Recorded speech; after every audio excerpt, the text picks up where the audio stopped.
Well well well भैया, अब घर वाला जो कर्ज था ना वो भी खत्म हो गया, होम कर्ज भी अब खत्म हो गया।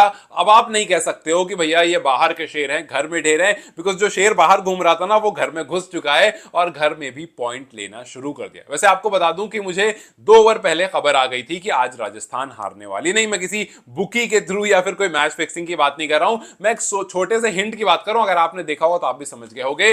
हिंट था 9। देखो, राजस्थान और 9 का कुछ बुरा हिसाब किताब है। जब डीसी के सामने खड़े थे 9 रन उनसे नहीं बन पाए। फिर जब आवेश खान गेंदबाजी कर रहे थे अगले ओवर अगले मैच में, तब भी आखिरी ओवर में 9 रन चाहिए था, राजस्थान वहां भी हार गई। दोनों जीता हुआ मैच था। और आज भी राजस्थान को आखिरी 2 ओवर में जो रिक्वायर्ड रन था वो 9 का ही था। 2 ओवर में 18 रन चाहिए थे। सो रिक्वायर्ड मैंने वहां पर लिखा हुआ देखा 9। मैंने कहा यार फिर 9 दिख रहा है, कहीं ये फिर ना हार जाए। और लिटरली वही हुआ, ये फिर से हार गए। आप सोचो, तीनों मैच जो इनके काबू में थे वो इन्होंने जाने दिया। और रजत पाटीदार जो हैं, जो थोड़ा सा सुपरस्टिशियस हो रहे थे, वो अब रिलैक्स हो गए होंगे। जब पिछले मैच हारने के बाद रजत से पूछा गया था कि यार आप घर पर ये वाला काम क्यों नहीं कर पा रहे, तो रजत ने कहा कि यार घर पर हारने की दिक्कत तो है, लेकिन उससे बड़ी दिक्कत है कि घर पर मैं टॉस ही नहीं जीत रहा हूं। और लिटरली वो बैक टू बैक टॉसेस हारे हैं घर पर, लगातार 4 टॉस, आज भी टॉस हार गए थे। और उनको लगा कि जी भैया आज भी जाएंगे। मैच जीतने के बाद भी विराट कोहली ने यही कहा कि हम घर पर टॉस नहीं जीत रहे, चलो अच्छी बात है कि हम मैच जीत गए। 6th win for RCB. RCB table में ऊपर चढ़ रही है, मजबूत लग रही है, कह सकते हो आपके ई साला कप ना, लेकिन चलो रहने देते, इसको साइड में रहने देते हैं। बट भैया चेन्नई स्वामी में जीत आ गई। और चेन्नई स्वामी की जो भीड़ थी उन्होंने एक बार फिर से कहा वी बिलीव इन यू। क्यों नहीं कहेंगे, जिस तरह से जॉश हेजलवुड ने गेंदबाजी करी है भाई, कोई भी टीम होगी, हेजलवुड जैसा गेंदबाज अगर उसके पास होगा वो थोड़ा तो रिलैक्स होगी। आप सोचो कि 17वें ओवर में सिर्फ और सिर्फ 6 रन देता है बंदा, 1 विकेट लेता है, उसके बाद आकर के भुवनेश्वर का ओवर खराब जाता है, और खराब नहीं बहुत खराब जाता है। 18वें ओवर में भुवनेश्वर ने 22 रन दे दिए, लेकिन उसके बाद फिर से हेजल उड़ाते हैं। 19वें ओवर में, आखिरी के 2 ओवर में टीम को चाहिए 12 बॉल में 18 रन, कोई मुश्किल नहीं है, 9 का रिक्वायर्ड है और दोनों बैट्समैन खेल रहे हैं। लेकिन वहां हेजल उड़ाते हैं, दोनों को चलता कर देते हैं और सिर्फ 2 रन कंसीड करते हैं। मतलब यहां से तो पूरी कहानी ही खत्म हो गई थी। यहां जो ओवर आया ना हेजलवुड का, मतलब विराट उलट सब पगला गए भाई। उन्होंने कहा कि यार ये तो मतलब तो अनहोनी सा हो गया, एकदम सबका शोल्डर डाउन हो गया था कि यार ये घर पर ही क्यों हो रहा है हमारे साथ, कि हम जीता हुआ मैच जो हमारा मैच है, इतना बड़ा रन करने के बाद भी आ जा रहे हैं। लेकिन वहां पर जितेश का एक जबरदस्त, मतलब उनका जो ध्यान था, बिकॉज किसी ने अपील नहीं किया था, जितेश ने अपील किया और वहां पर मैच जो है वो पूरा खिंच गया। जैसे ही जुरेल आउट होते हैं मैच हाथ से चला जाता है उनके।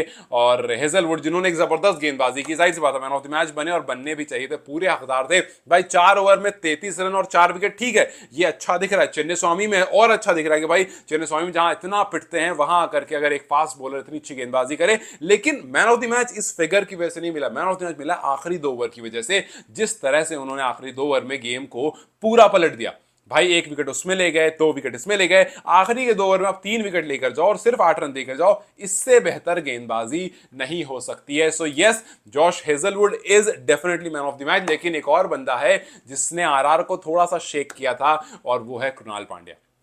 भाई जब यशस्वी ने शुरुआत की ना, जब शुरू के 10 ओवर में ठीक ठाक रन ठोक दिए तो लगा कि यार मामला बिगड़ सकता है। हालांकि यशस्वी को हेजलवुड लेकर चले गए थे, लेकिन लगा कि यार आप पहुंचा दिया आपने, आपके पास बैटर्स हैं, आप काम कर सकते हो। लेकिन कृणाल पांडे आते हैं और वहां पर 2 ठक विकेट लेते हैं, रेयान पराग को लेते हैं, नीतीश राणा को लेते हैं। वो पहली बॉल पे विकेट लेते हैं यार, वो तो इनका अलग ही हिसाब है। वो आते हैं और ठकाठक जो पूरा चल रहा होता है ना मामला, एकदम ऑपोजिशन का बढ़िया चल रहा है, वो उस पर ब्रेक लगा देते हैं पता नहीं कैसे। और जिस तरह से रेयान पराग को आउट किया, जिस तरह से नीतीश राणा को आउट किया, वहां के बाद मैच जो है वो आरसीबी को लगा कि यार गेम जो है ऑन हो गया है हमारे लिए, वरना उनके हाथ से गेम निकल गया था। बट फिर जुरेल ने दोबारा हिम्मत दिखाई तो मैच थोड़ा लगा कि हाँ इधर आ रहा है। वरना जो गेम 2 बार आना जाना हुआ है गेम का, उसने बहुत ज्यादा राजस्थान को तकलीफ पहुंचाई। लेकिन यार मैं थोड़ा सा बुरा फील कर रहा हूं यशस्वी के लिए। यार इकलौता बंदा है, वो आता है खेलता है। सुना 19 बॉल में 49 रन मार दिए बंदे ने यार। 19 बॉल में मतलब 49, मतलब 20 में 50 लेकर चल लो भाई, बहुत अच्छा नंबर होता है। पहले 10 ओवर में आपने 113 रन बोर्ड पर लगा दिए, 113 रन। लेकिन फिर भी आपकी टीम जो है वो काम नहीं कर पा। आखिरी 10 ओवर में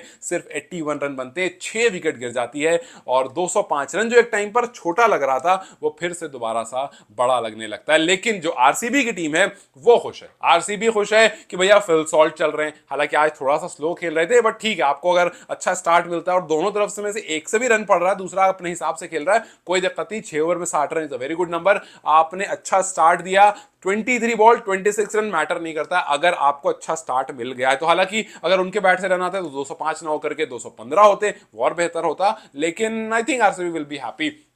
हैप्पी इसलिए क्योंकि विराट कोहली चल रहे हैं भाई। विराट साहब जो हैं वो पिछले कुछ इनिंग्स में तो बवाल काट रहे हैं यार। 42 बॉल में 70 रन की पारी, 166 का स्ट्राइक रेट। मतलब विराट जो है वो कभी भी मतलब चेंज कर लेते हैं अपने आप को। वो आपको कभी लगेंगे कि भाई एकदम ओडीआई खेल रहे हैं, जब रिक्वायर्ड ओडीआई का होगा तो ओडीआई खेलने लगेंगे, और जब लगता है कि थोड़ा तेज तर्रार खेलना चाहिए वो तेज तर्रार खेलने लगते हैं। अच्छी बात यह है कि आप ऊपर रहोगे ना, आपको नेट रन रेट का ज्यादा इशू नहीं आएगा, आप प्ले ऑफ में क्लियर करते हुए चलोगे, और जितना ऊपर रहोगे उतना नहीं आएगा। लेकिन जो क्लोज मैचेस होंगे, जैसा पिछले मैच में हमने बात करी थी कि यहाँ पर विराट थोड़ा तेज खेल सकते थे, लेकिन आज एक बार फिर से उन्होंने बताया कि भैया ही इज जस्ट एक्सेप्शनल यार। मतलब आप जिस तरह से विराट को चेंज होते हुए देखते हो, उनकी पारी को चेंज होते हुए देखते हो, मतलब आप सिर्फ एंजॉय कर सकते हो और दूसरा कुछ नहीं हो सकता है। वहीं दूसरी तरफ पडिक्कल फॉर्म में आ गए, वो भी काफी अच्छी बात। आज 27 बॉल में 50 रन ठोक दिए 185 के स्ट्राइक रेट से। सो ये भी बहुत बहुत बड़ा पॉजिटिव है, खास करके अगर बैटिंग पॉइंट ऑफ व्यू देखोगे तो टॉप ऑर्डर जब चलने लगता है ना, वो बहुत बड़ा पॉजिटिव होता है। और इस टाइम पर विराट कोहली का फॉर्म में रहना, पडिक्कल का फॉर्म में आना, फिल सॉल्ट के बल्ले से रन आना, ये आरसीबी के लिए बहुत जबरदस्त और बहुत पॉजिटिव बात है। और यही कहीं ना कहीं लेकर के आगे बढ़ा। तो विराट कोहली जो है वो सेकंड लीडिंग रन गेटर हो गए हैं आईपीएल 2025 के। तो भैया आते हैं, रन्स बनाते हैं और फिर उसके बाद हल्ला हंगामा करते हुए निकल जाते हैं। इस सीजन में उन्होंने खेला भी काफी अच्छा यार, 70 रन, इससे पहले मैच में 73 नॉट आउट, फिर आप देखो 62 नॉट आउट खेला था एक बार, फिर 67 मारा था, फिर 59 नॉट आउट था। सो रन्स जो है वो ठीक ठाक कर रहे हैं और नॉट आउट काफी जा रहे हैं। वो काफी अच्छा है कि टीम को जो है वो एंड तक लेकर जाते हैं, और यहां से आरसीबी को जो पॉजिटिविटी मिलती है वो कुछ नेक्स्ट लेवल मिलती है। और आज भी उन्होंने देखो अब लगातार इस पर्टिकुलर सीजन में 5 हाफ सेंचुरीज लगा चुके हैं। आप सोचो कि 9 इनिंग में एक बंदा 5 हाफ सेंचुरी लगा चुका है टी20 ऐसे क्रिकेट में, तो यार मतलब क्या ही कहोगे, फिर तो वो बहुत जबरदस्त चीज हो गई। और जब आप इतना बड़ा टोटल बोर्ड पर लगते हो, हालांकि आप कह सकते हो कि भाई 205 चेन्नई स्वामी में उतना बड़ा भी नहीं है कि आप बवाल काट दो, लेकिन 200 जो टोटल होता है ना, 200 पहले तो आपको मेंटली थोड़ा सा स्क्वीज करता है कि यार बड़ा टोटल है, विकेट नहीं गिरनी। आप सोचो इतने अच्छे स्टार्ट के बाद भी हार गए, क्यों हार गए? बिकॉज वो बड़ा टोटल जो होता है ना वो आपको स्क्वीज करता है थोड़ा थोड़ा, और एक दो विकेट गिरने लगती है, फिर आप परेशान हो जाते हो। राजस्थान को देखो, राजस्थान का जो लोअर ऑर्डर है वो नहीं चल रहा है। राजस्थान के फिनिशर एकदम लुल हुए पड़े हैं, उनके बैट से रन नहीं आ रहे। आज भी हिटमायर गोल होकर चले गए, आज भी जुरेल ने हालांकि लास्ट में ठीक ठाक कर दिया, बट वो भी गोल ही हो रहे थे, उनके ही बैट से रन नहीं आ रहे थे। काफी ज्यादा बॉल ली, प्रेशर अपने ऊपर बना लिया, उसके बाद फिर गया। वरना अगर शुरू से थोड़ा थोड़ा भाई चिन्ने स्वामी में अगर रन नहीं लग रहा यार, तो ये तो मतलब मामला गड़बड़ है ना। आप सोचो कुणाल पांड्या आकर के, सुयश शर्मा आकर के आपको एकदम टाइट किए हुए भाई। तो यहां पर थोड़ा सा मतलब ये है कि राजस्थान को सोचना पड़ेगा कि भैया जब आप अच्छे खासे स्टार्ट के बाद भी, जहां पर रिक्वायर्ड से ज्यादा करंट चल रहा था, उसके बावजूद आप आकर के एकदम अपने पेट के बल गिर जाते हो और आपको समझ नहीं आता है क्या किया जाए। यहां पर थोड़ी सी दिक्कत है। 11 रन से इस मैच को हारना, मतलब ये क्या, तीनों जो आप मैचेस हारे हो ना, आप डीसी से 9 रन से हारे थे, मतलब 9 रन जिसमें आपको बनाने थे, मैच ड्रॉ हो गया, सुपर ओवर में गए, वहां पर यशस्वी को भेजा नहीं, वो तो मैं हर बार मेंशन करूंगा बिकॉज वो बहुत बड़ी गलती थी। फिर उसके बाद एलएसडी के सामने यही हुआ, आवेश आए गेंदबाजी करने, वही 9 रन चाहिए था, आपसे नहीं बन पाए। आज भी वही हुआ, आखिरी 2 ओवर में 18 रन चाहिए था, आपसे नहीं बन पाए।